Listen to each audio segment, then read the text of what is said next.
about applying for a Horizon Europe Marie Skłodowska-Curie Postdoctoral Fellowship, but not so sure how the money and rules actually work? Hi, I'm Nicole Nantiat from Your Research in Switzerland, and I can support you with your MSCA Postdoctoral Fellowship application on its legal and financial aspects. In the next few minutes, I'll walk you through the key financial and legal aspects you really need to understand before applying for the MSCA Postdoctoral Fellowship. First important point, MSCA Postdoctoral Fellowships are lump-sum-like unit-based grants. This means you don't build a detailed budget like in collaborative projects, and instead, funding is based on fixed unit cost per researcher month. So the focus is less on justifying costs and more on implementing the project as planned and respecting the eligibility rules. Your grant is built around two main categories: the researcher costs and the institutional costs. Researcher costs, the biggest part, include a living allowance, which is your salary, a mobility allowance, and possibly a family allowance if you have children or spouse.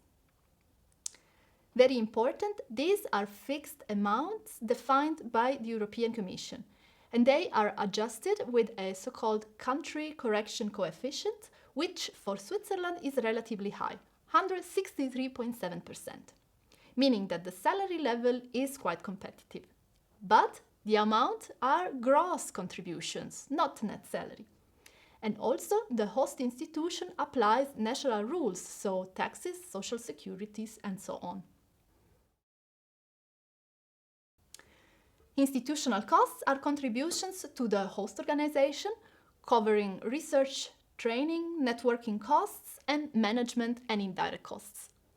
Again, these are fixed amounts per month, and there is no need to justify actual expenses in detail. At the end of the month, this will be approximately the salary of a MSCA Postdoctoral Fellowship in Switzerland, after all tax deductions.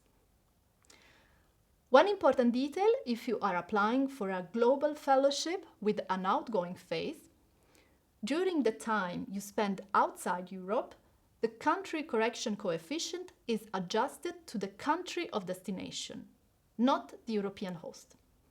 This means that your living allowance will reflect the cost of living in the outgoing country. And then it will be switched again when you return to Europe for the reintegration phase. So your salary level may change between the different phases. And it's very important to anticipate this when discussing the employment conditions with your host institution. The MSCA Postdoctoral Fellowship is relatively light on financial reporting. You do not need any detailed cost statement and no need on timesheets in the traditional sense. But you will need proof that the researcher was employed and that the fellowship was implemented as planned in your project. So it's less about accounting and more about compliance and implementation. A few practical but important points on the grant agreement with the European Commission. This contract is signed with the European Commission and the host institution, not the researcher. You will be employed by the host organization. And this means that your salary and contributions follow national employment laws.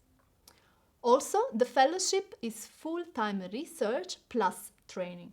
You cannot be hired just as a consultant or an external contractor. If you remember three things of this video, that would be: 1. The funding is unit-based and fixed per month. 2. Eligibility rules, especially mobility, are critical.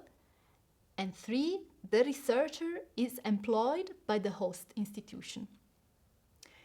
If you are applying to come to Switzerland and want to be sure everything is compliant, get in touch with your research. Thanks for watching and good luck with your MSCA application.